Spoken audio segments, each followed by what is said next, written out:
Consumer Health Advocacy Organization, and we were founded in 1977. Tonight's meeting is brought to you by our Healthcare Access Task Force to provide you with information about the National Health Reform Law Act and what health reform means to you. This meeting is co-sponsored by Prairie Center Health Systems, Illinois Disciples Foundation, Avicenna Community Health Center, Pravina Covenant Medical Center, and Wesley United Methodist Church and their Christian Social Action.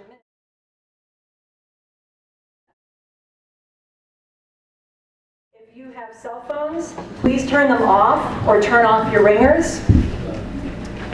I think I did mine. Second, the restrooms are out the door and to the right, and please feel free to get up whenever you need to. Third, which could be related to second, we do have refreshments, and you should feel free to get up and help yourself to those refreshments. Also, we do have information tables with lots of handouts on specific topics, including local resources and information about how you can get involved so you can stay informed and active on health reform. So please stop by the tables and take a look at the handouts and talk to us if you want to after we finish the Q&A session at the end of this meeting. Now, I want to tell you about how we're running this meeting so you know what to expect. So everyone should have an agenda packet. When you came in and registered, you should have gotten an agenda packet like this. So your packet includes the agenda, which is the plan for tonight's meeting. It also includes a handout on key provisions of health reform that are taking effect immediately. A handout on web-based resources on health reform. So those of you who have computer access, you can go to these websites and they will keep you updated on what's going on. And also a short survey that we would like you to fill out and turn in at the end of the meeting. And the purpose of the survey is for you to let us know more about the specific areas of health reform and health insurance you need to know about, and we can notify you as we have more information on that topic or when we plan to have other special meetings or workshops on that topic, because we're going to have to do that as this health reform law takes effect and is implemented. So we are holding this meeting because now that the political battle to pass health reform legislation is over, people need to understand what the law actually does and how it affects them. The benefits of the health reform law will actually be implemented over several years, but there are some benefits that go into effect right away or very soon. So the goal of tonight's meeting is to give you an overview of the law so you understand what it's supposed to do and how it's supposed to work, and especially so that you know what's happening now or soon under the law that affects you. And as you can see on the agenda, we will be presenting you with a lot of useful information about the health reform law, as well as information about local resources for free and affordable care. And at the end, we will have a question and answer session. When you registered, you should have received a note card that's part of your packet, and you can use that to write down your question or questions. And you can write them down as you think of a question, and then at the end of the meeting, or the end of the presentations, we'll collect those cards and do our best to answer questions. This is only the first of what I'm sure are many community education sessions to follow. For tonight, we really try to focus on the information we think you can use now or soon. This isn't intended to be comprehensive about, the more than 2,000 page law that was passed. We're trying to give you information you can use when it makes sense. So that's the overview for tonight's meeting. And now, if you follow the agenda, I'm going to present sections 2A and B, starting with an overview of the health reform law. Okay, before giving an overview of the law, I wanted to say that even though it is referred to as health reform, it really is not so much about reforming our healthcare system as it is about expanding on it and adding some desperately needed consumer protections for people with private health insurance. As you will see, there is plenty of room for critiques and for improvement, but still, the passage of this relatively modest law represents a very big victory in the struggle for healthcare for all, because it will make concrete improvements in people's lives. Doing nothing was not an option. Too many people die every single year simply as a result of having no health insurance. And it's no exaggeration for me to say I've known quite a few of those individuals as clients of mine. So even though we have critiques of this law, and we at Healthcare Consumers would have done health reform very differently, we still fought hard to get this law passed because we knew that it would bring real improvements to people's lives.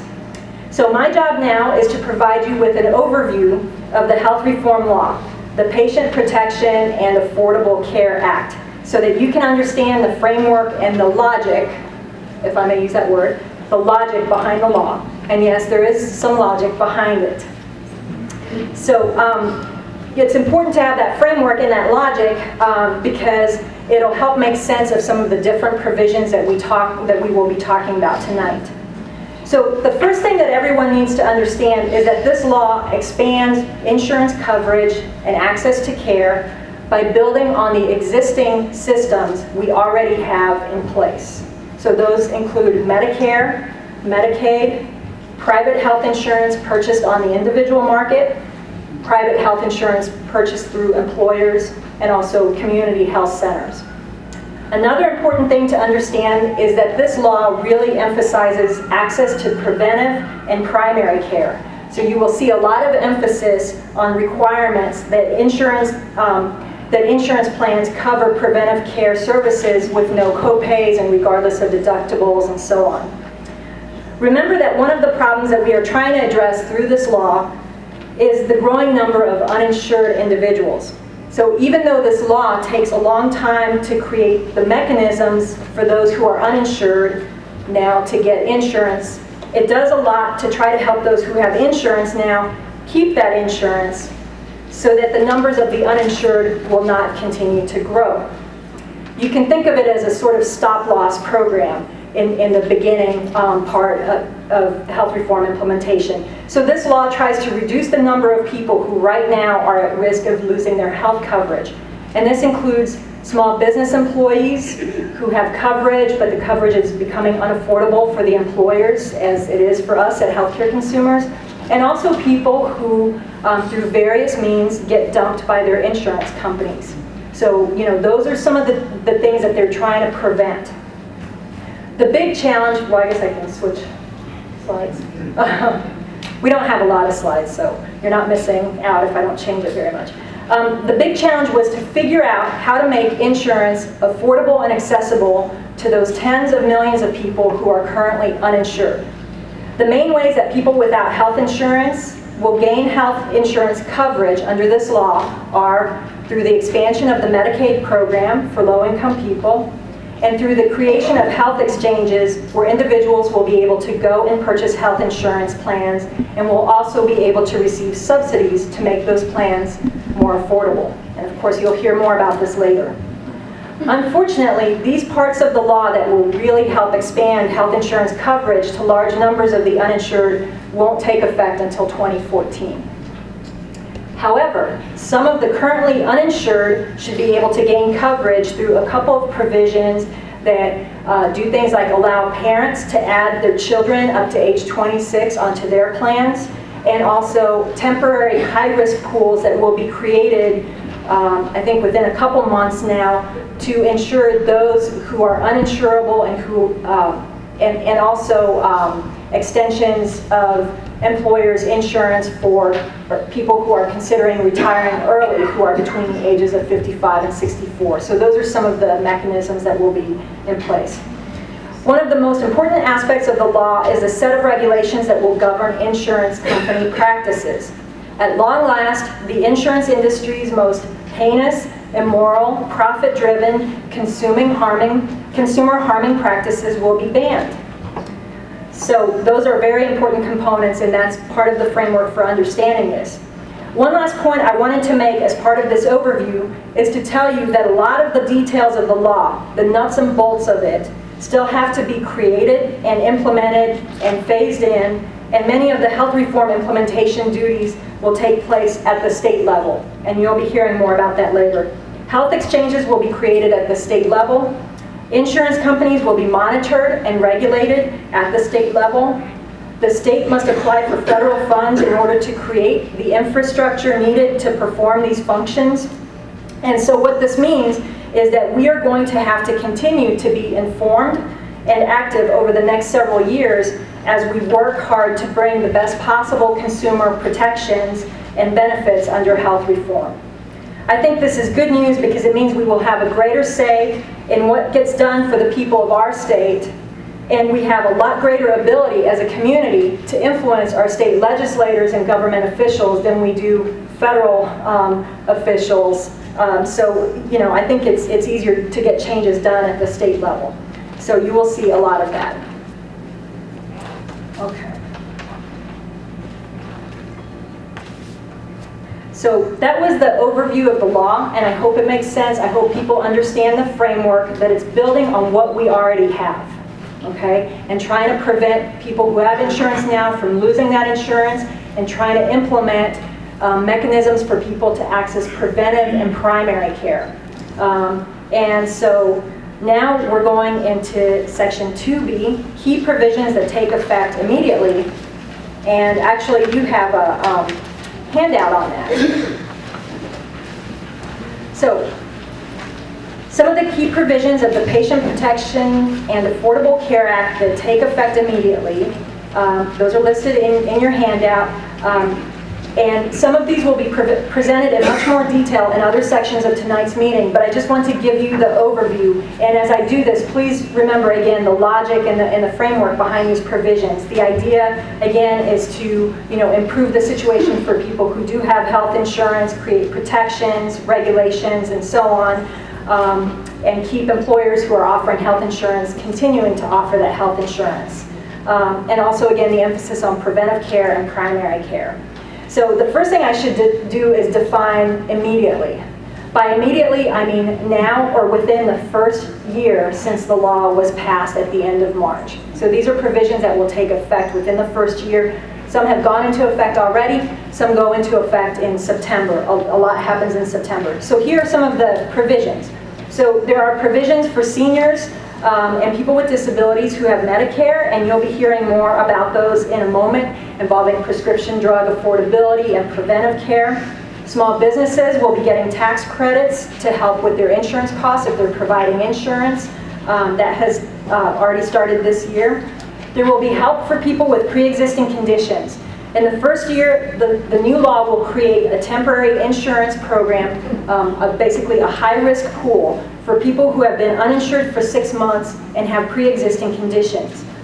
In order to do that, our state needs to apply to the federal government for funding for this program. And I think our legislature is in the process of trying to pass a law that will allow them to do that.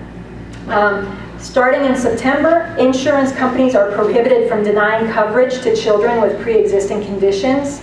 Now, they can stop doing that right now, but in September they will have to stop doing that. Starting in September, parents can add children up to age 26 to their health insurance plans, and we have a handout on this at our table in the back, and you'll be hearing more about that. And there is also help for early retirees to keep their insurance coverage. There are also a lot of insurance regulations that take effect that include bans on rescissions, bans on lifetime limits on coverage by insurance companies, and new private plans will have to cover preventive care services with no co-payments, and these services are exempt from deductibles. So you can, you'll be able to go and get those services even if you haven't met your deductible yet. So there are also some new consumer protection programs that will be put into place to protect consumers from unfair insurance practices. These will include the creation at the state level of an independent appeals process in the event that someone is unfairly denied coverage or had their coverage dropped, funding for states to create programs to monitor health insurance rate hikes and so on, and requirement that private and small group plans spend a certain percentage of their money actually paying for medical services. And also the same thing for large group plans, that they have to spend a certain percent. And funding for states to create consumer assistance offices. So there's going to be really a lot happening in the next few months to put these mechanisms into place. Also, in order to increase access to care at the community level, there is new funding for community health centers and new investments to increase the number of primary care practitioners at the community level. So that's sort of a quick overview of the provisions that go into effect between now and September. And you'll be hearing about these again in more detail, in more helpful detail throughout the meeting. But now I'm going to turn it over to Allison Jones, who's going to talk to you about insurance regulations and how people will go about buying their health insurance through the exchanges. All right.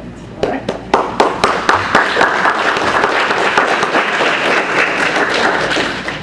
All right. Good evening, everyone. My name is Allison Jones, and I'm on staff here at Champaign County Healthcare Consumers.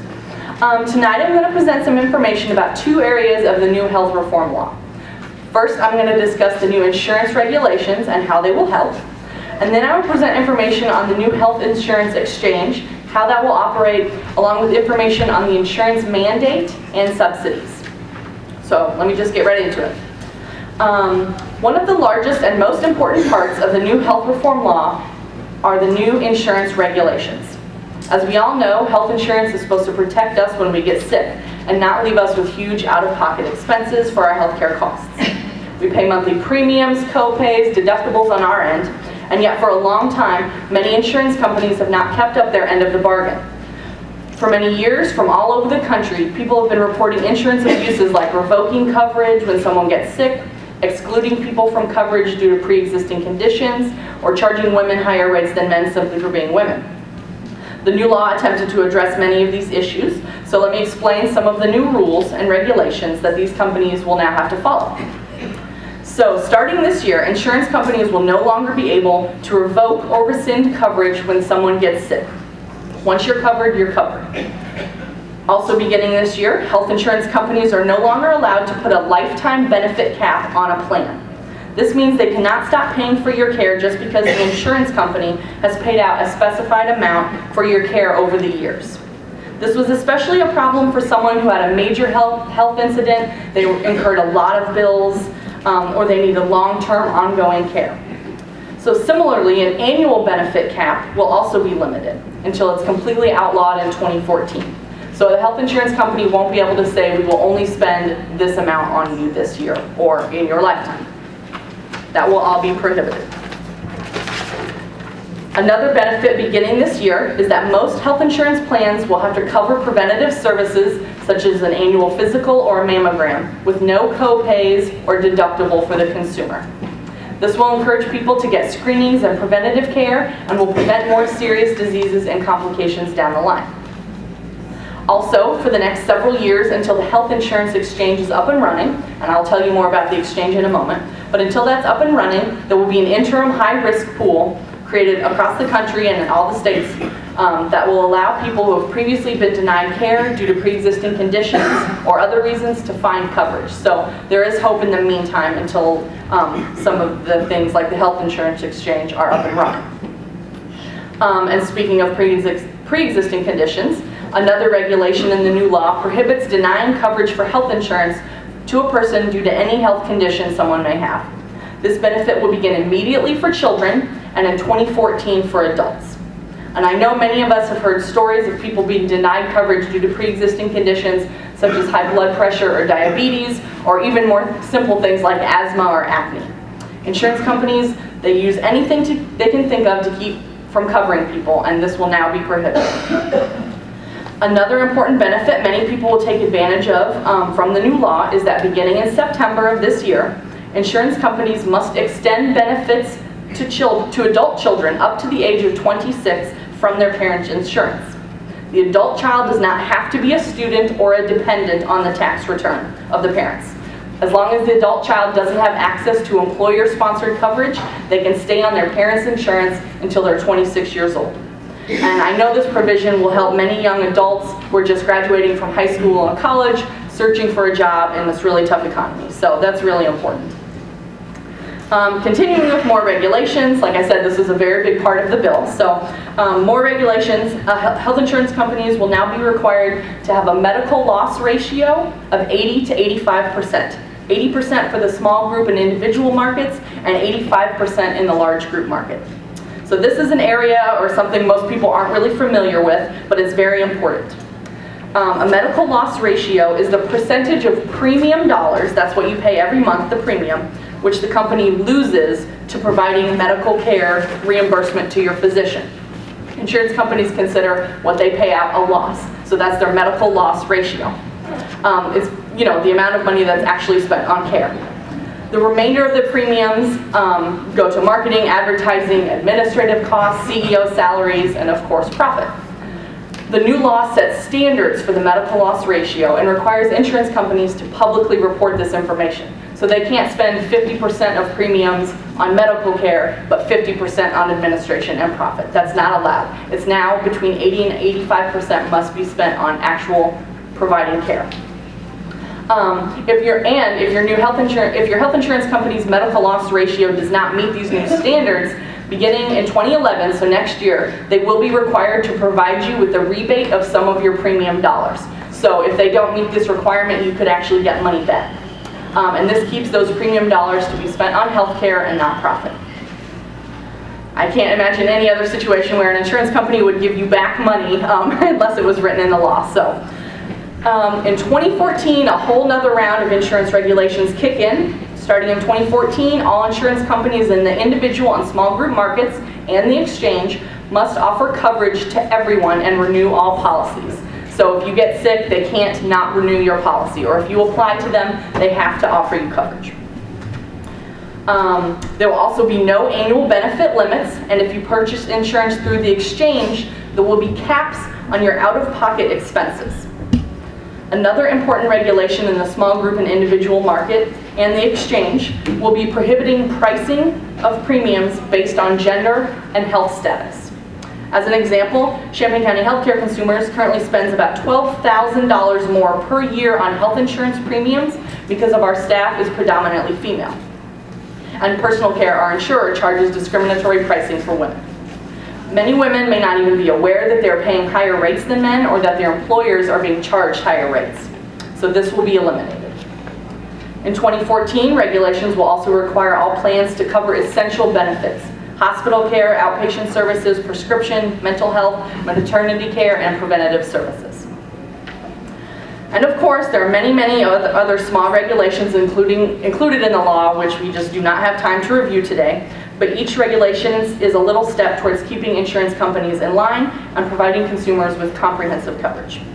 Things like simplified and uniform financial and administrative rules for all insurance companies, establish a process to review premium rate increases, limiting deductibles, and prohibiting waiting periods for coverage for more than 90 days, among other things. These are all little regulations which will make a difference in small ways. So I realize that to some, these new regulations may not seem like a huge benefit. They all seem like they're so common sense and should have always been included in the fine print of all of our health insurance plan. The regulations and rules aren't tangible. They're not something you can hold in your hand. And especially if you already have health insurance, these new regulations may not seem like such a big change because you aren't actually gaining coverage. But the reality is that insurance companies are working night and day to strip away coverage, erode benefits, and push more of the cost onto consumers. While these regulations are fundamental, it is so important that we now have them in writing in the law. Everyone who has health insurance from a private company has gained massive protections and security that you simply did not have before. Of course, these regulations aren't perfect. There are still more protections that are needed, and waiting until 2014 for some of these regulations to kick in is not ideal. But overall, the new health reform law creates strong protections that will provide more equitable access to insurance coverage for people in the private insurance market. The reforms that take effect immediately do provide some relief for consumers who currently cannot access coverage. So next I will talk about additional provisions of the new health reform law, including the health insurance exchange, and as I previously mentioned, the mandate and the subsidies that will help consumers pay for this insurance. All right, so the health insurance exchange. Over the last few months, you've probably heard a lot about this new exchange that will be created. The official name is the American Health Benefits Exchange, and it will be established by January 1st, 2014. So there's a little ways till this happens. The exchange is where individuals and small businesses with up to 100 employees will be able to purchase standardized and regulated health insurance plans for which they might be able to be also qualified for subsidies to make those plans more affordable. The exchange is designed to help individuals and employers compare health plans, make informed choices, and facilitate enrollment in health insurance. The exchange also develops a rating system to help consumers choose the best plan for them. It's important to note that all the insurance plans that will be offered through the exchange are offered through private companies. So these are the same private insurance companies that we know. They will be offering plans through the exchange. All insurance companies that participate in the exchange must meet minimum standards, such as maintaining a call center for customer service and establishing a procedure for enrollment.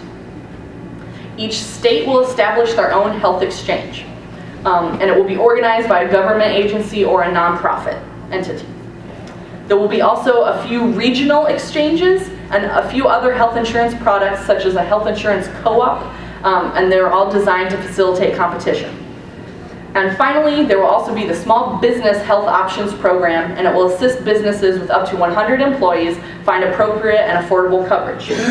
No individual or business is required to participate in the exchange. You can buy your health insurance on the individual and small business market still. It's a tool that will help you find the best plan.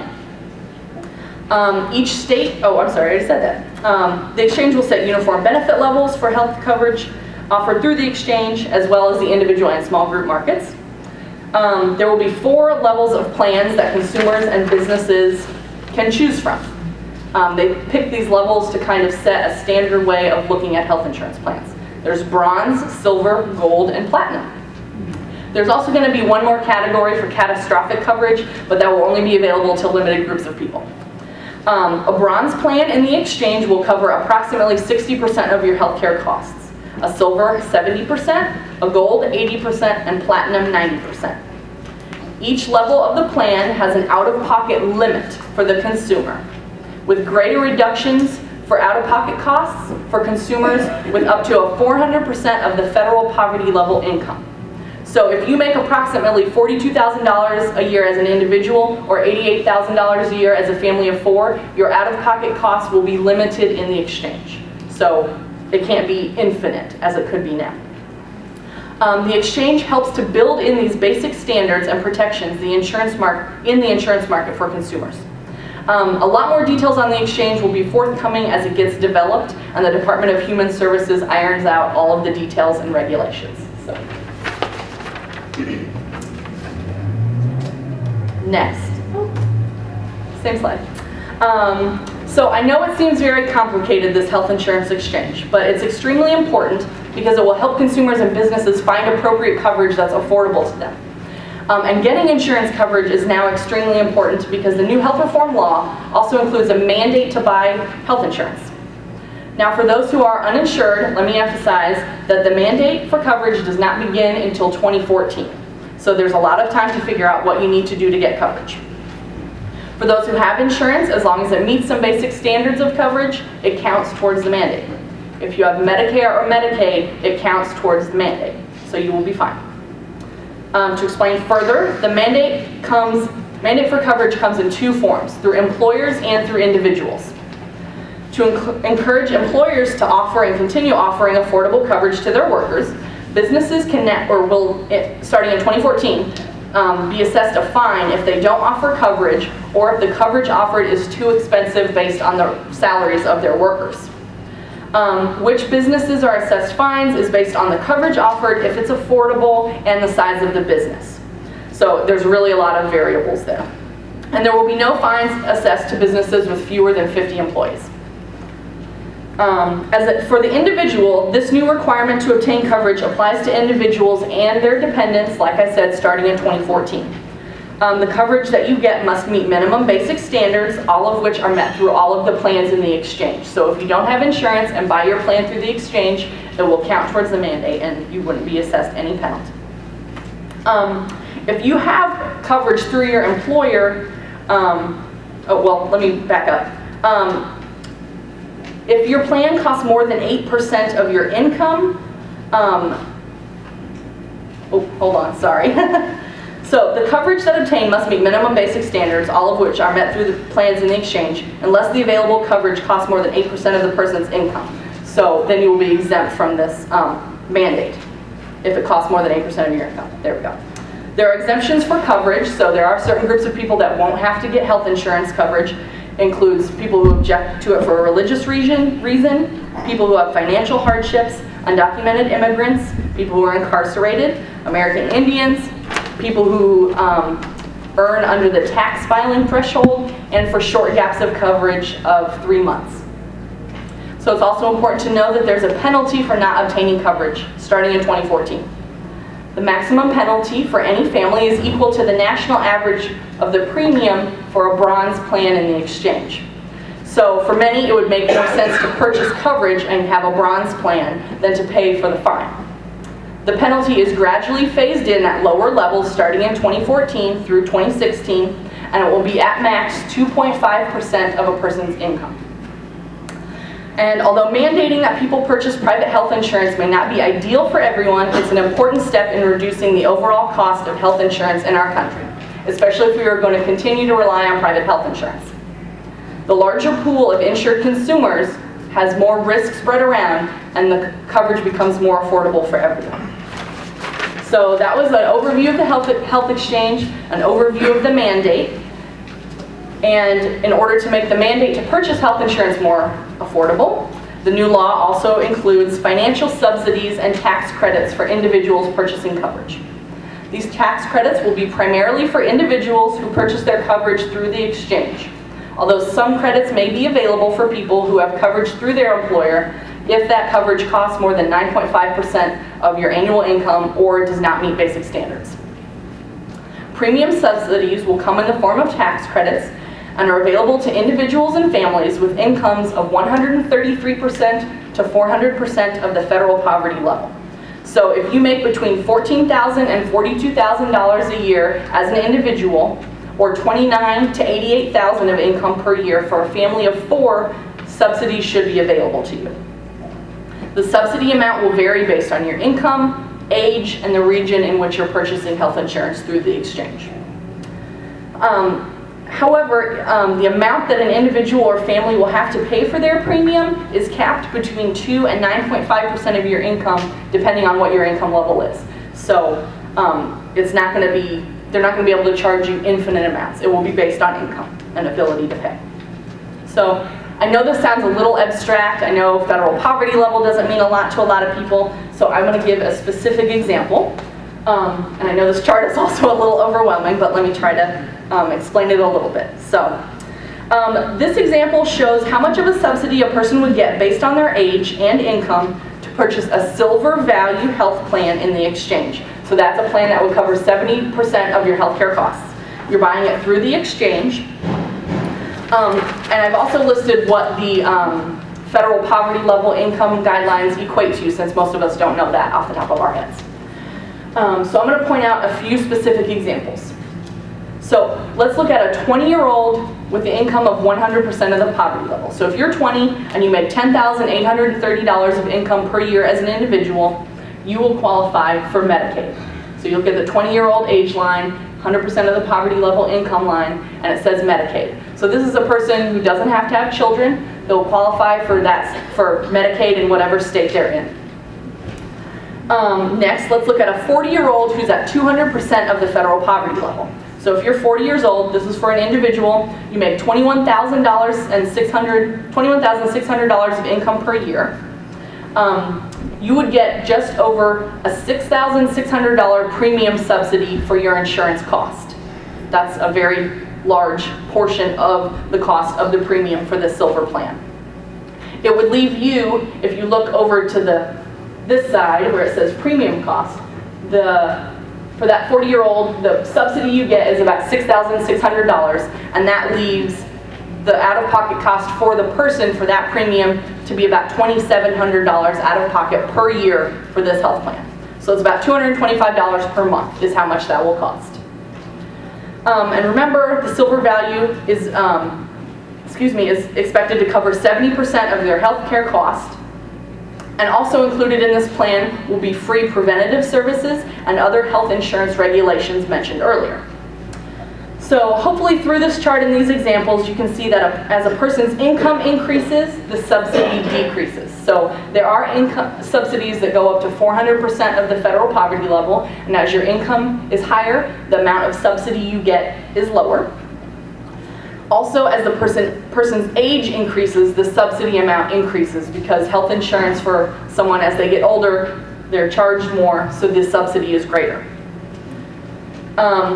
But it's also important to notice the out-of-pocket cost for an individual does not change with age. So it's a fixed percentage of income, and it only changes as the income increases. So as you get older, you won't have to pay more. It's a fixed percentage of your income. Only if your income goes up, will you have to pay more for your monthly premium. So, in summary, the premium subsidies available through the law make coverage substantially more affordable for millions of low and middle income families who do not currently have access to insurance coverage through their employers.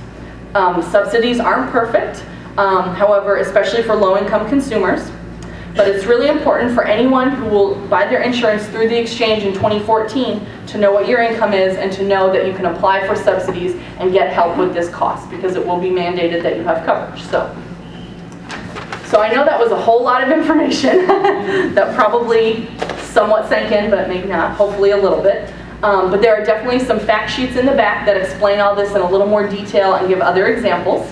But next we're going to talk about coverage through Medicaid and expanding Medicaid coverage. And that will be Claudia. Thank you.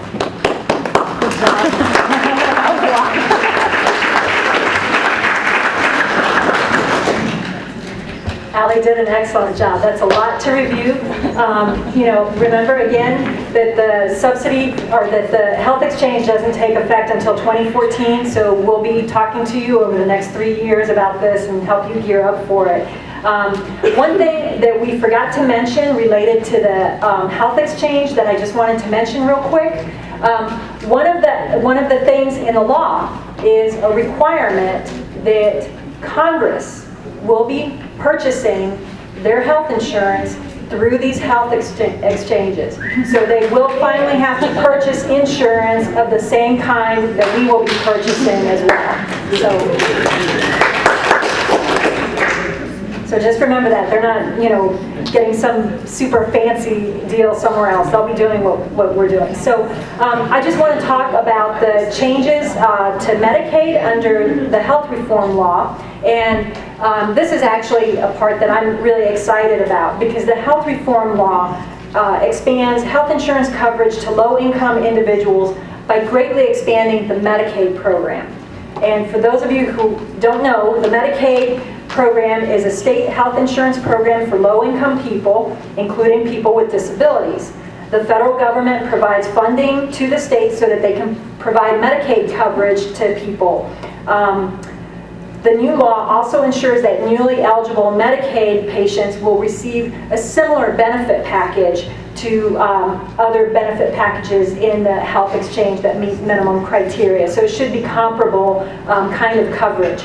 Now, if you are on Medicaid right now, you will be reassured to know that you shouldn't see any changes to your health coverage right now.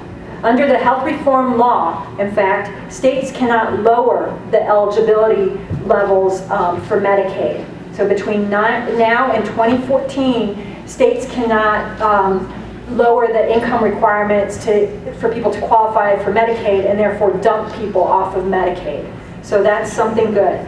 Now, in terms of the expansion itself, that begins in 2014.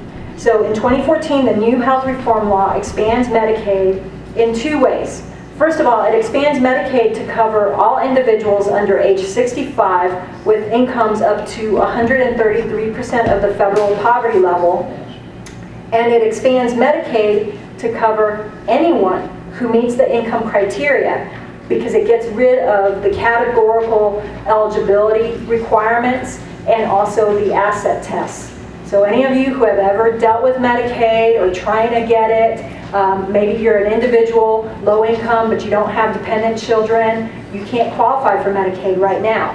Or maybe you meet the criteria, but you have too many assets and it bumps you over the limit so that you can't qualify. They're getting rid of all of that. It's becoming just a straight income-based program, and it doesn't matter whether you have children or not. It just matters that you meet the income criteria. And so what this means is that Medicaid coverage will be expanded to groups previously not eligible for this type of health coverage. So for example, again, before, or right now, adults who are not disabled or had no dependent children but met the income criteria are not able to qualify for Medicaid no matter how low their income is. Now, adults under the age of 65 without a disability and without children will be able to qualify for Medicaid if they meet the income criteria. This change in health reform means that more adults will be able to access a regular source of care, and this will be a key entry point to the healthcare system. I want to give a couple of examples on the income levels. Allie sort of reviewed this, but she was talking about the people in the exchange. So people who qualify for Medicaid will not have to go through the exchange. They can just get Medicaid. And so for a single person, that's an income level of up to $14,404 will be able to qualify for Medicaid. And for a family of 4, that will be with an income level of up to $29,326, they will be able to qualify for Medicaid. One last thing that I wanted to mention about Medicaid is that Illinois has a fairly generous Medicaid program in terms of the income levels, but other states do not. And so this provision in the law is really, really going to expand coverage to a lot of people, especially in some southern states. For example, people now living in Louisiana or Arkansas or Missouri can't qualify for Medicaid even if they're at the poverty level. The qualification is much lower than the poverty level. So for example, some people in some of these states can only earn up to $4,000 or $5,000 in order to qualify for Medicaid. So you can see that this is going to be a huge expansion. So that's the information on Medicaid, and now we're going to hear about Medicare changes from Connie.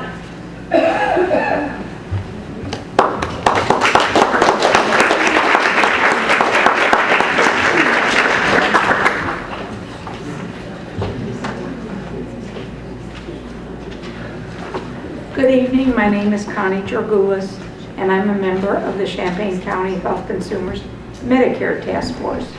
And before I get, thank you. Before I get started, I'd just like to say that I think it's great that so many of us came out tonight, because it's really important that we be informed. And so welcome everybody, I'm glad you're here.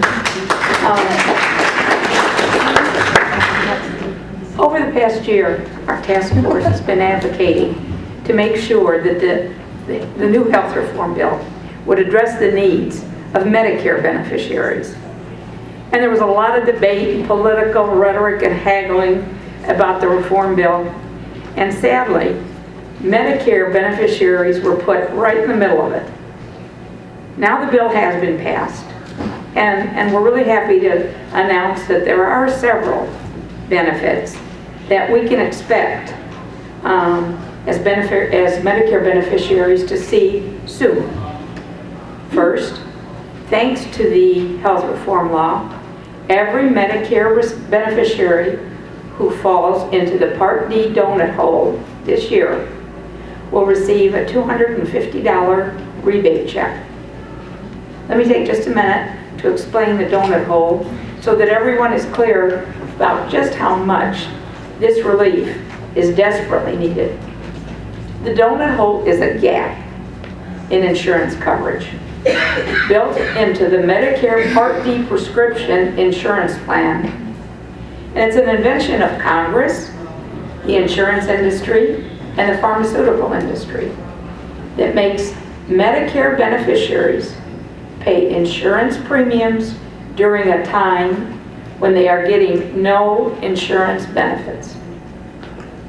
When the combined drug costs for the Medicare beneficiary and the insurance company, that provides their Part D coverage reaches $2,830 for the year, the beneficiary falls into a donut hole and that coverage gap.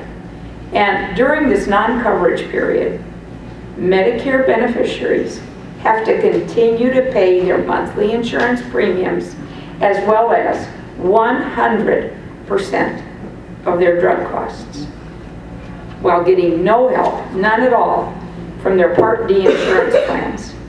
And let me emphasize this. The Part D donut hole means that Medicare beneficiaries are literally paying money for no coverage, paying money for nothing. In order to get out of this gap, this coverage gap, Seniors had to spend $4,450 out of pocket for their drugs. And then the insurance coverage kicks back in. Many seniors fall into the donut hole every year, and they just can't afford to pay their way out.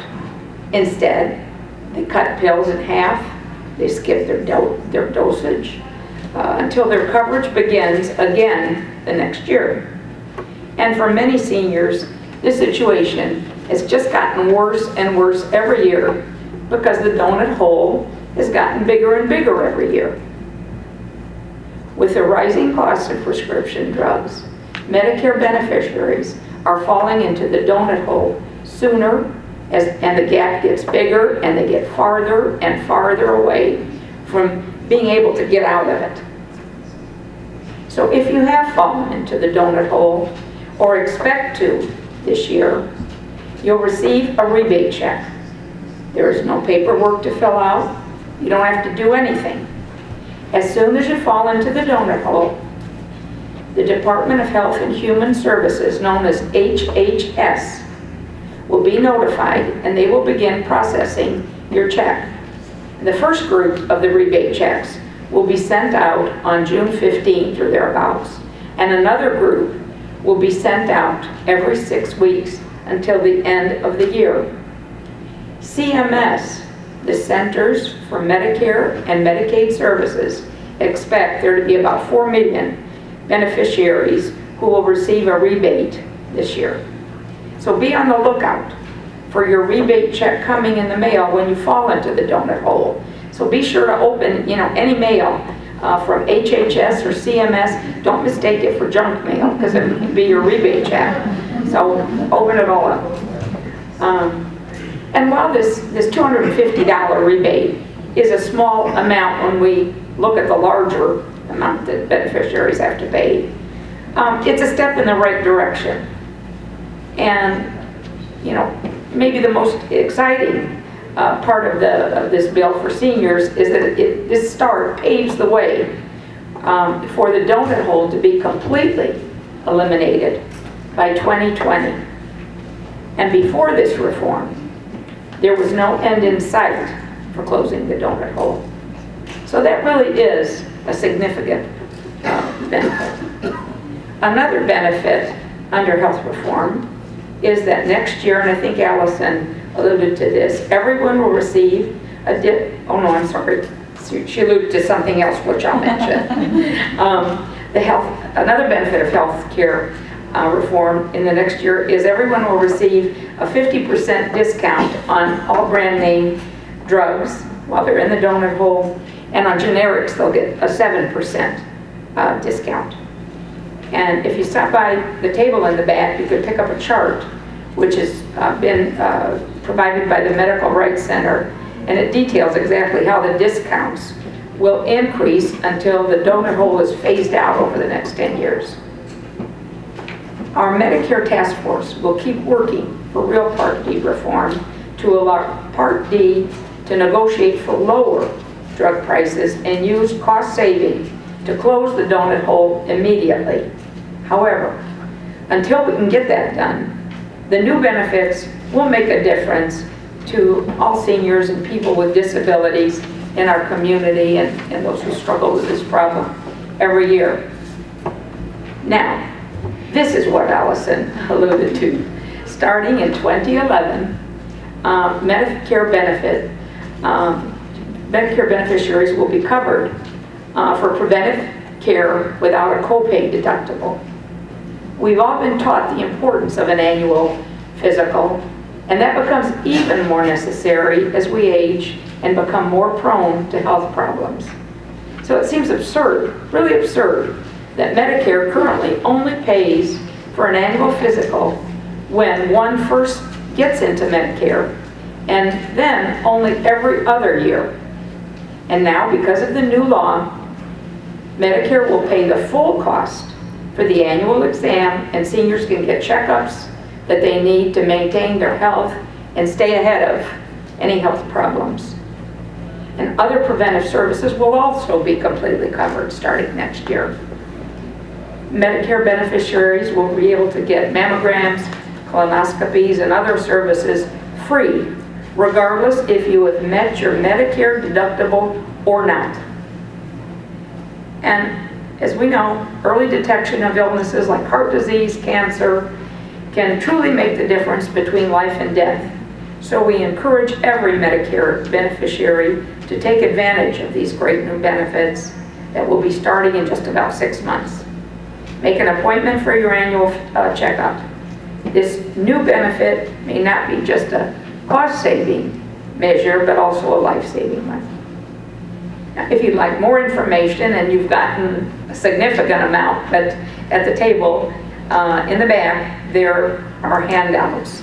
And feel free to stop by and get them. And you can also pick up a timeline that explains the Medicare changes that will be rolled out under this new law over the next few years. And please, one last thing, sign up for our Medicare Task Force mailing list. There's a lot of work we have to do yet, and we need your help. So please, join us. Thank you.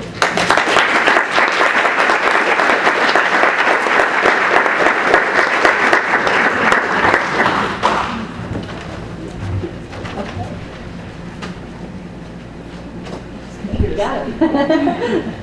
Hello everyone, my name is John Steinbacher. I'm a member of the CCHCC Healthcare Access Task Force.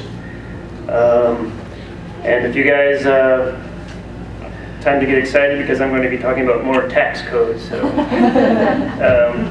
basically what I'm here to explain is the small business tax credit as part of the bill. It also includes nonprofits, so anyone out there who employs who's a small business employer, this tax credit is for them. As any small business or nonprofit owners or managers probably know, healthcare premiums are a really high burden for smaller business in particular.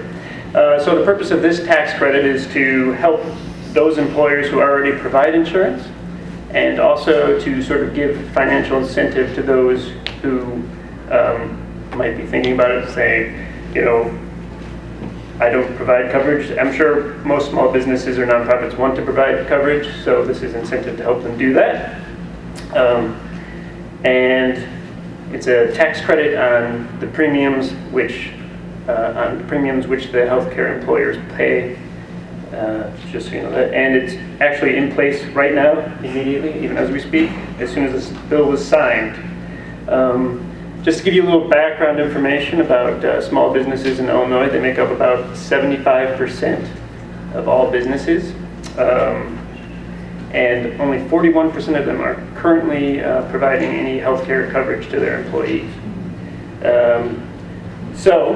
I think there's an estimate about around 144,000 small businesses in the state could benefit from this tax credit. So you're a small business employer and you're wondering, do I qualify? Well, if you look up here, basically to qualify, you need to employ fewer than 25 full-time equivalent employees during the tax year, and a full-time equivalent employee is basically either a full-time employee or, say if you have 2 part-time employees each working 20 hours, that would count. You need to have average annual wages of $50,000 or less, and you need to contribute at least 50% of the premium cost for health coverage provided to your employees. And that would just make you eligible for the tax credit. It would not necessarily guarantee you get the full amount. So to get the full amount, you need to have 10 or fewer full-time equivalent employees and have an average annual salary of $25,000 or less. So basically what that means is the full tax credit, which right now is 35% of the premiums you pay, is for just the people who have 10 or fewer full-time equivalent employees and annual wages of $25,000. It's a sliding scale up to 25 full-time equivalent employees and average wages of $50,000 or less. And this amount, 35%, is, as I mentioned, going on right now as soon as the bill is passed rather. And It will go up to 50% in 2014. So if you have a small business or a nonprofit, there's some relief for you. If you have any questions about whether or not you would qualify for this, maybe you're in between there and not exactly sure, there's plenty of information available. There's a lot of websites that have calculators. You can plug in how many employees you have and your average annual salary. And that information is available on the handout in the back. And if you have any questions, there should be more information on that, and I'm happy to give a shot afterwards, although I might just point you in the right direction. Despite what you might think by this wonderful presentation, I am not an accountant.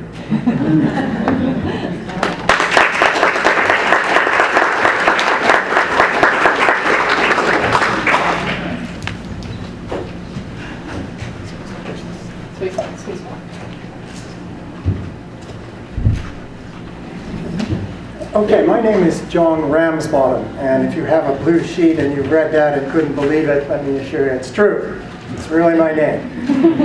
Now, if some of you in the audience are like me, sort of getting up in mature years, you may have found these very comfortable seats just a bit wearing over the past 40 minutes. So I urge you to stand up for 10 seconds. I won't take offense.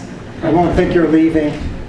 If you, really. Okay. Stay closer. Stretch. Okay. Stretch it out. Okay, so I have You provide health benefits. I have my orders here to stay to 10 minutes, and I have this Walmart stopwatch.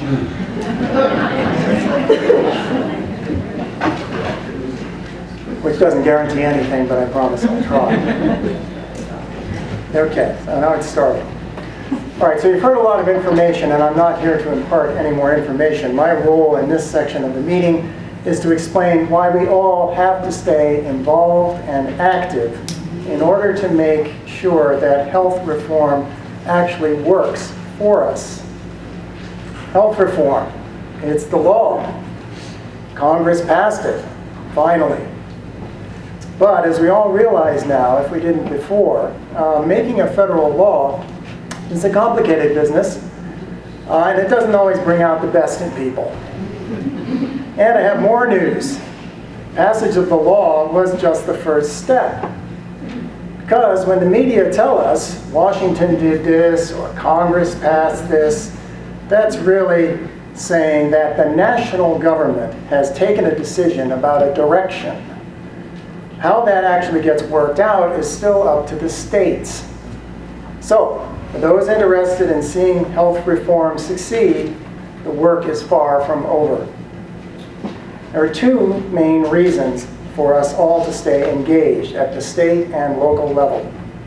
First, the way the law was written, much of the implementation of the law involves regulations at the state level and requires action at the state level. This means that there's an opportunity for citizens like us to influence exactly how the system is set up in Illinois. Not all of the law goes into effect right away, as it's been explained. In fact, many of the changes we heard about, the health insurance exchanges, the end of exclusions for pre-existing conditions, don't have to happen until 2014. But citizens can make them happen sooner by letting the legislature know that we have waited quite long enough already. We can fight for legislation at both the state and federal levels to try to make these changes happen sooner. The second reason for us to stay engaged is that we can be sure that in the years between now and 2014, when the health exchanges get implemented, private insurance companies will seek to raise their premiums. The health reform law recognizes that high rates are a major reason that millions of Americans lack health insurance. During the next 3.5 years, we need to find ways to hold insurance companies accountable and prevent them from making the situation worse than it already is. So, right away, we need to get into the habit of checking up on our elected representatives, both in Springfield and in Washington, and also on the private companies who, even under this new law, will still have a lot of control over who gets insurance and how much it costs.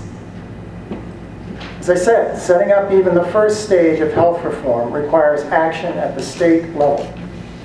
The Illinois legislature has passed something called the Health Care Justice Implementation Act, which will go into effect on July 1st. Within 90 days after that, a 29-member task force needs to be developing a health care access plan. This means that they will hold meetings around the state with health care providers and consumers, that's us, to ensure that the law is properly put into effect. By the beginning of next year, they're supposed to have set up a system for monitoring the implementation of health reform. In the meantime, there are lots of ways for you to give input. Certain things will happen this summer. Co-pays and upfront expenses for preventative care will be banned. There will be no more lifetime benefit limits on insurance plans. A new pool will be set up to provide temporary coverage for uninsured people with pre-existing conditions until health insurance companies are required to cover them. It's all been mentioned. And the Federal Department of Health and Human Services will be starting a website that identifies options for insurance coverage, including private insurance, Medicaid, and the temporary high-risk pool.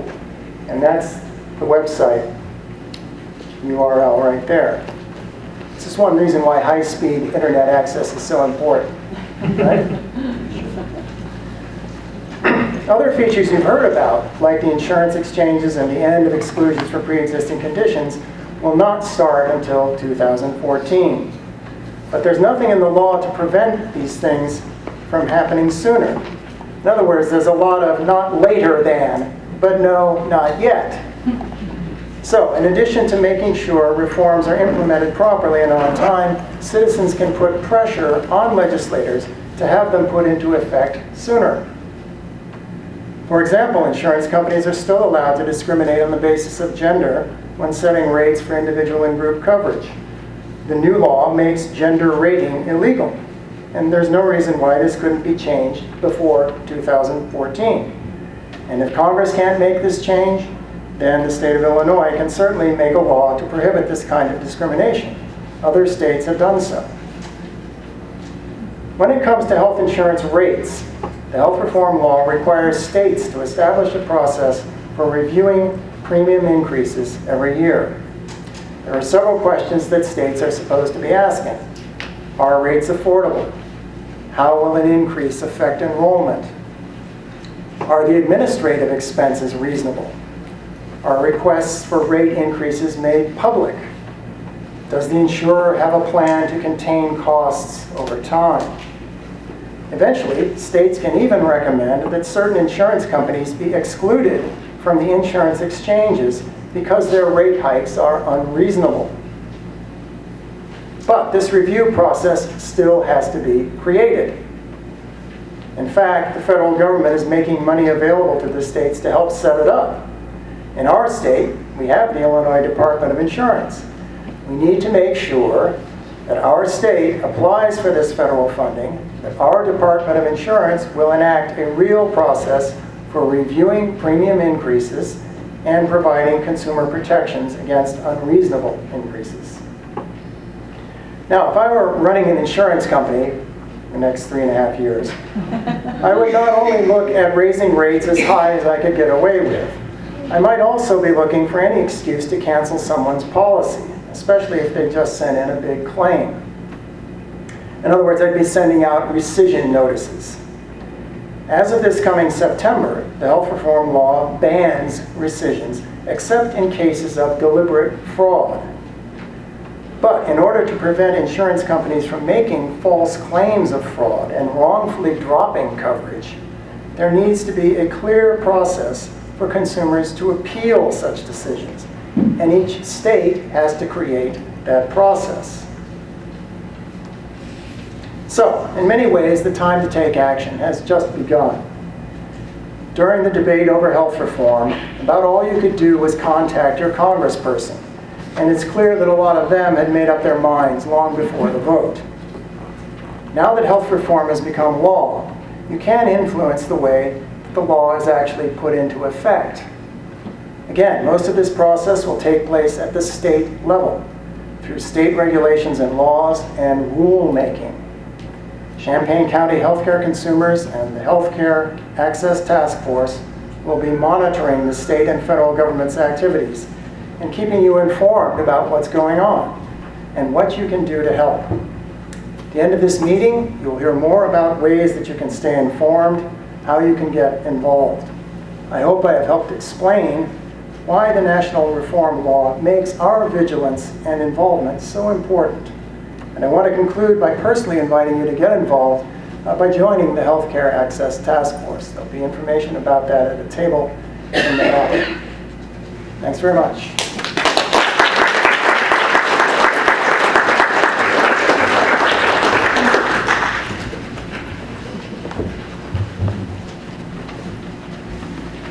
All right, now we're at the section on the agenda where we're moving on to, number 4, which is titled, Can't Wait Till 2014, Local Resources for Affordable Health Care. As you've heard, some of the provisions of the health reform law will not be implemented immediately, especially those that would help provide health insurance coverage for the many currently uninsured individuals. We at Champaign County Healthcare Consumers know that many people here in our community have immediate health care needs and struggle to find affordable health services. So in this section of the meeting, we're going to tell you about some local resources for affordable care and how to find them. The first resource is our own organization, Champaign County Healthcare Consumers. We have a hotline, and Yadira, who's sitting at the back in the green shirt, she was actually supposed to do this presentation, but her voice has gone out, so I've done a couple of her presentations for her. But Yadira runs our consumer health hotline along with some volunteer advocates and other staff. And the hotline provides information to people who call us with any kind of question or problem. And we do see some very severe problems.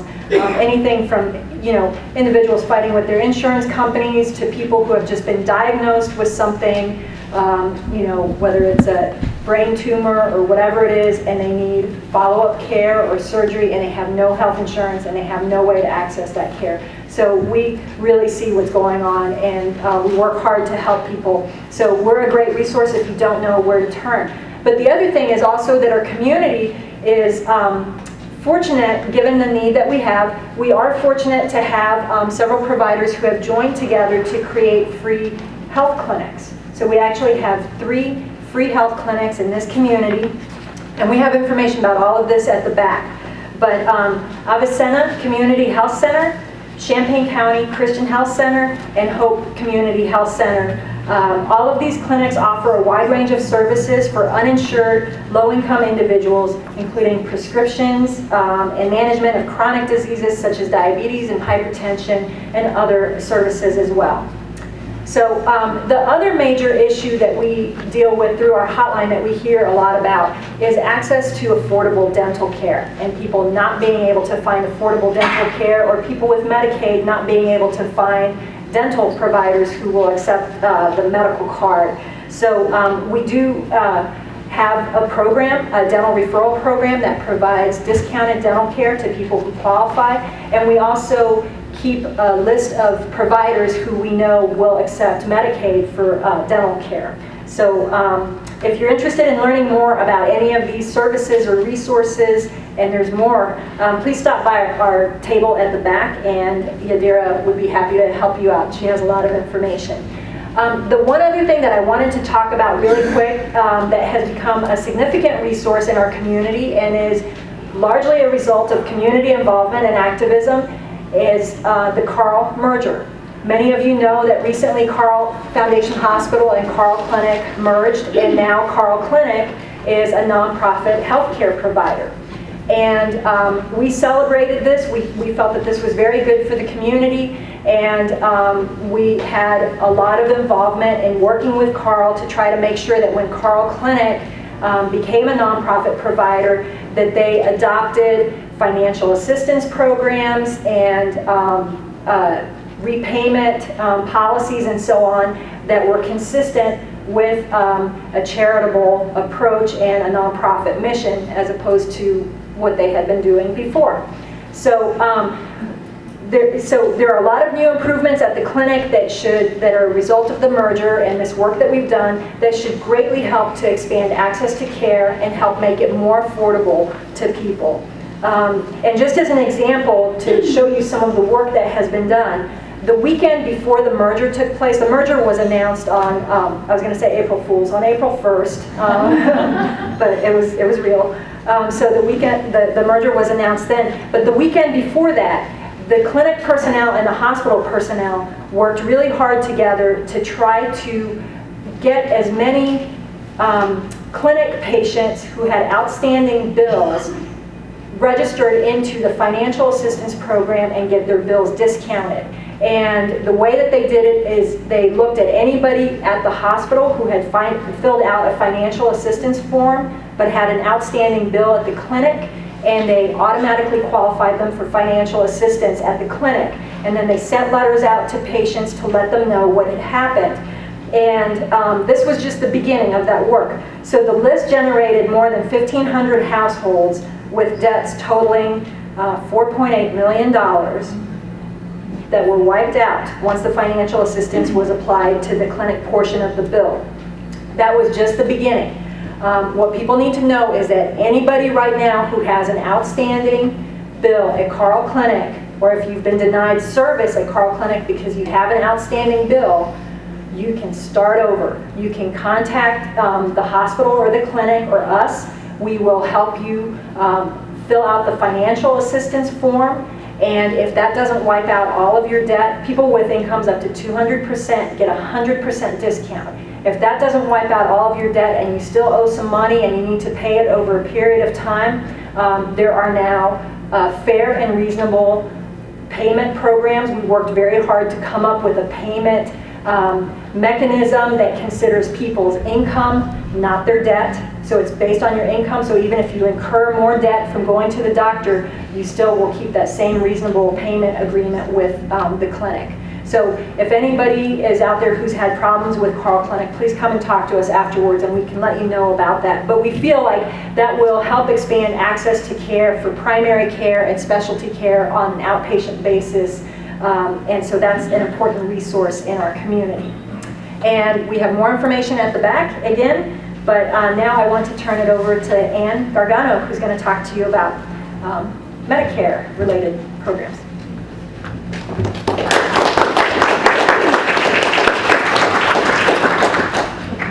Good evening. My name is Ann Gargano, and I'm on staff at Healthcare Consumers as a community organizer and also as the coordinator of the Medicare 100 Plus program. So I just wanted to take a minute to plug my program too. So since we're talking about local resources for affordable health care, I just want to take a moment to mention the 100 Plus program, which offers financial assistance for low-income Medicare beneficiaries at Provena Covenant and Provena United Medical Centers.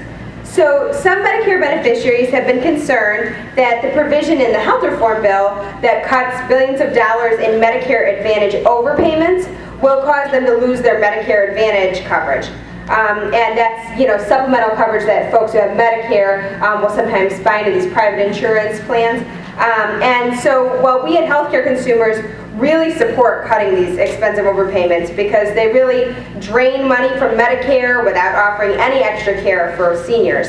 But we do understand why some Medicare beneficiaries might be worried that their Advantage plan will use this as an excuse to raise their premiums or drop their plan entirely. As we all know, insurance companies are always looking for an excuse to push costs onto the consumer. So most senior advocacy organizations don't predict big changes for Medicare beneficiaries because of this, and we do have a fact sheet at the back that talks about the Advantage plans and health reform. That'll give you some more details. But if, when this happens, Medicare beneficiaries do experience a problem with their Advantage plan, or if simply you can't afford an Advantage plan right now because they can be rather expensive, it can be difficult to afford the 20% coinsurance that's associated with traditional Medicare. Medicare covers 80% and you're usually responsible for 20%, and that can be very expensive. So the Medicare 100 Plus program is an excellent free program that can offer some relief by discounting out-of-pocket costs at Provena. This is not insurance. but it's a free financial assistance program that was created by healthcare consumers in collaboration with Prevena, and it is a sliding scale discount based on your income and goes all the way up to 100%, so that you may not be left with any out-of-pocket costs for your care at Prevena. This can be very helpful because if you go in for a procedure, you can end up with bills because it's kind of unpredictable. What is 20% going to be? And if there is a very large deductible with Medicare that's over $1,100, so if you get admitted to the hospital, that's a big out-of-pocket cost for a lot of folks, and it kind of is a deterrent for a lot of seniors. They'll say, I can't afford the deductible, I don't think I want to go into the hospital. So this program is great because it can really help with those out-of-pocket costs. So Prevena will bill Medicare and any supplemental insurance that you might have, and then whatever will be left for you to pay will be discounted and written off.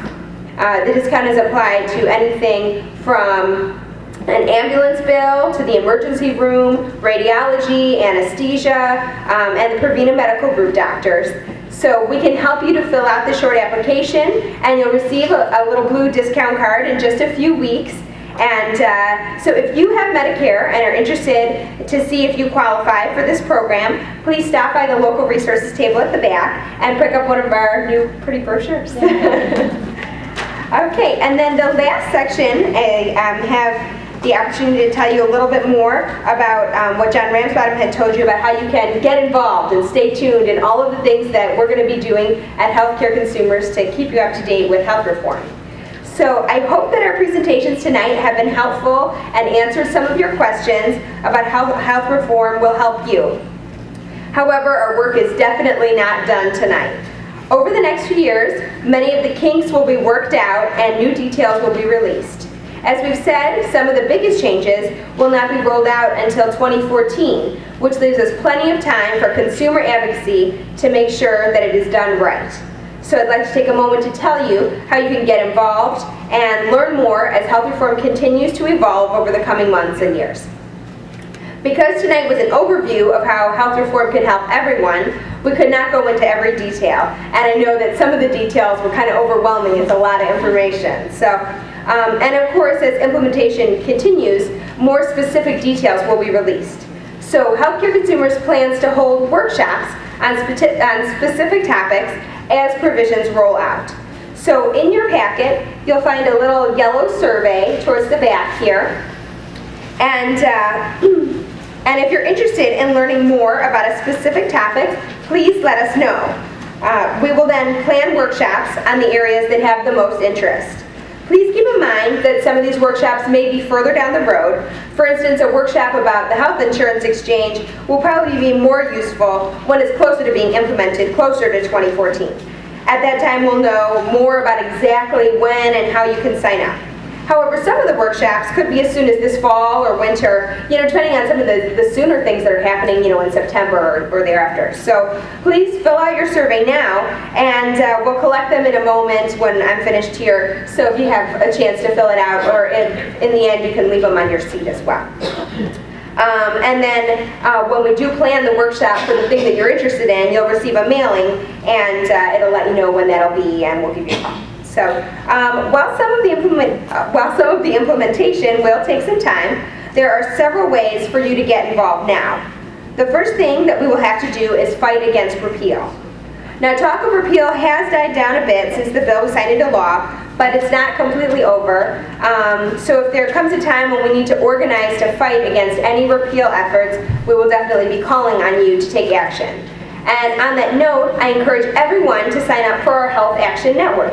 On the bottom of your survey, there is a section for you to sign up for our mailing list and our listserv. So even if you aren't interested in attending a workshop per se, but you would like to receive occasional updates and action alerts, please be sure to fill out that section of the survey and give us your information.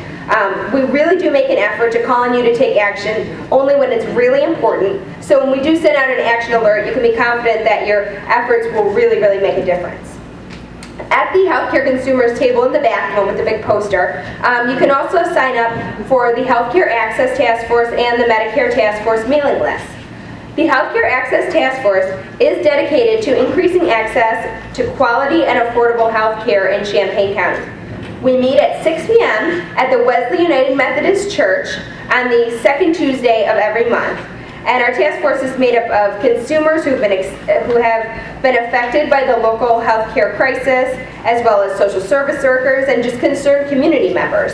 So we work on local issues such as Medicaid access at our local clinics, as well as national issues like health reform, like things that we're doing today. We recently celebrated the huge victory with the merger with the Carle Hospital and Carle Clinic, which has greatly opened up healthcare access here in our community. You can also sign up for our Medicare task force, which is working on health reform as well, but with a focus on Medicare beneficiaries. Our campaign to fix Part D is working for reform of the confusing and costly Medicare Part D prescription drug program as well.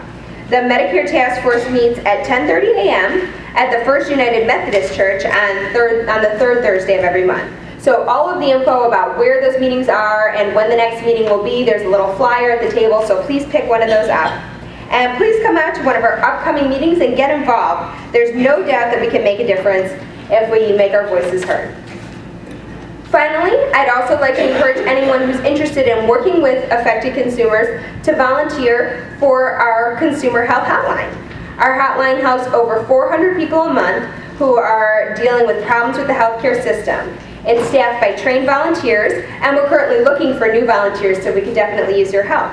As a hotline advocate, you would come into our office for 2 hours a week and speak with clients one-on-one on the phone to help with various issues such as how to get assistance with hospital bills or where to find a dentist who accepts Medicaid. As health reform implementation continues, we expect an increase in the volume of our calls as people try to figure out how to get these new benefits. In fact, just last week, we received a call from a young adult who's currently uninsured and was seeking information on how they can get signed up on their parents' insurance. So as a hotline advocate, you can help make health reform work by assisting local consumers to access these new benefits and get the care that they need. So while some of you may be a little disappointed that many of the biggest reforms don't go into effect for about 4 years, we should also look at this as a really big opportunity, because we have the next 4 years to make sure that health reform is implemented clearly and effectively so it can help the most people. Also, we may be able to get state laws passed that will help some of these reforms happen sooner. So we really need everyone's help to have our voices heard. Please join us to make health reform work for real people. So now we're going to send someone around. Andy and Allie are going to go around and collect your workshop surveys, and they're also going to collect those note cards. So if you have any questions about what we've gone over tonight, and we're going to try and answer as many as we can. Some might have to wait till we get more details with the workshops. But Claudia's going to come up here and lead our question and answer section. So turn in any questions that you have, and we'll start that up. Thank you. Good job.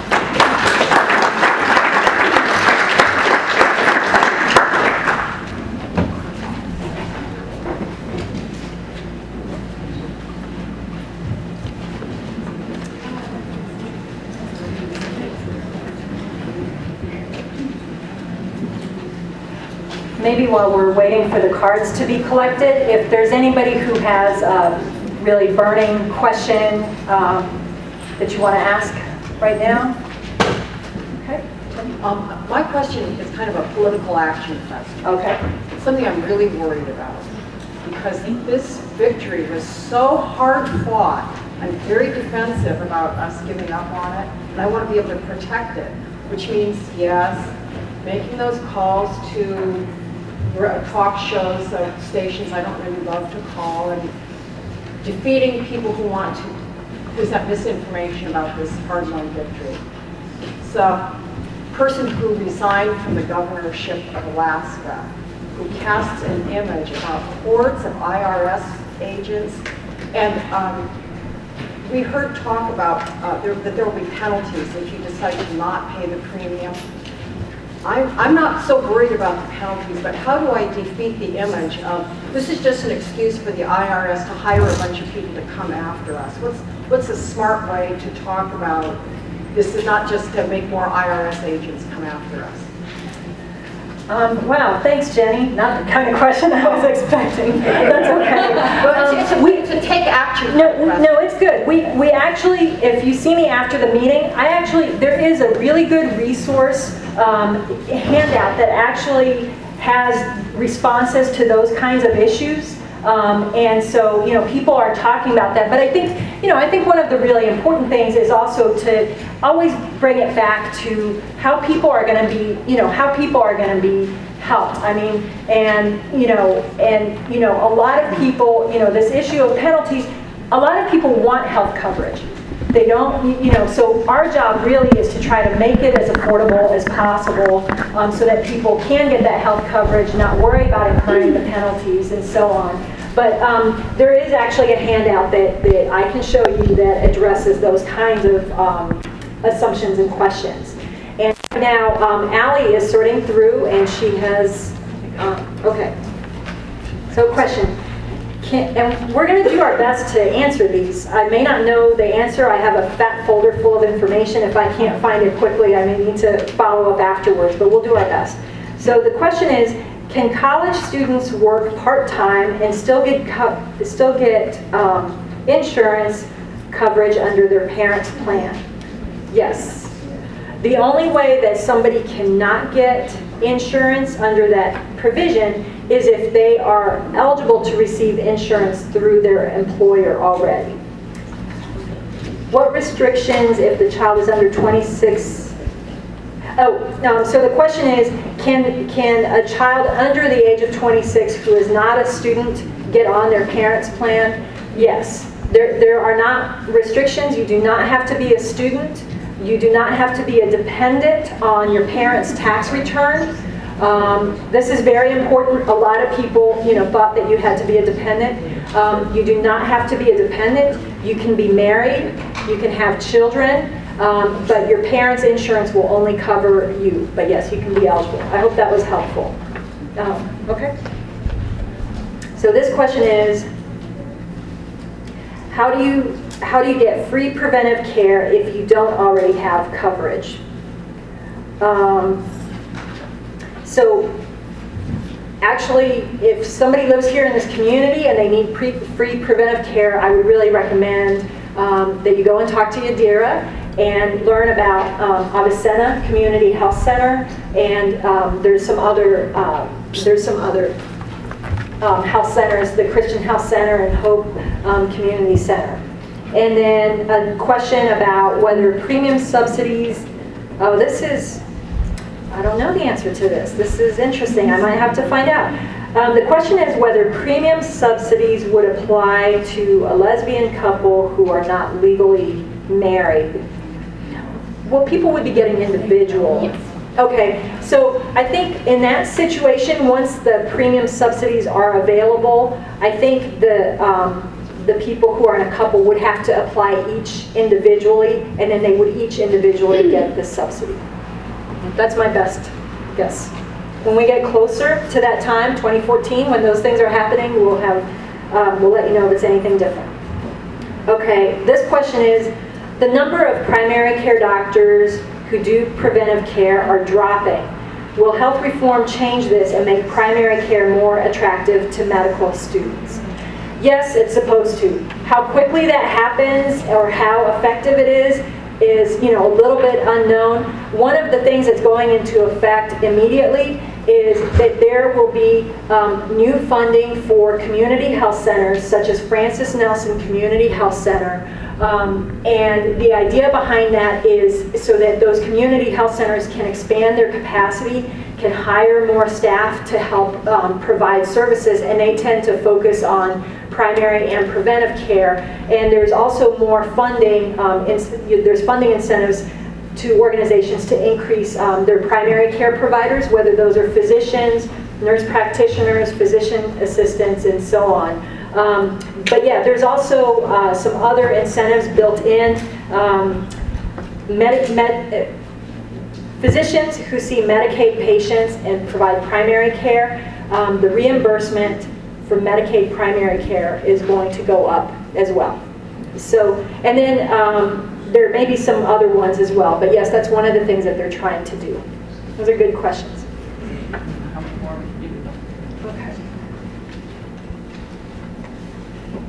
Okay, so we have an adult male who has no insurance and needs benefits and is unemployed. So how can they get benefits? So health reform, this is one of the pitfalls of the health reform law, is that probably this individual would qualify for Medicaid coverage. I'm assuming if the person is unemployed, then they have a low income or possibly no income, they will be able to qualify for Medicaid coverage, but not until 2014. So this is one of the areas where the health reform law falls short, is that it takes so long for people to be able to get coverage. This is part of why, as part of this meeting, we wanted to present that section where we let you know that there are local resources. We are really blessed in this community that there are local resources. There are the free health clinics. Also, both of our hospitals, Provena Covenant Medical Center and Carl Foundation Hospital, have programs so that if somebody needs to get care through the hospital, it's made more affordable, people can get discounts and so on. So unfortunately, until 2014, unless we create some kind of different state program, until 2014, this person may remain, uninsured and need to use local resources to get their health care needs met. Now, one other possibility, if this individual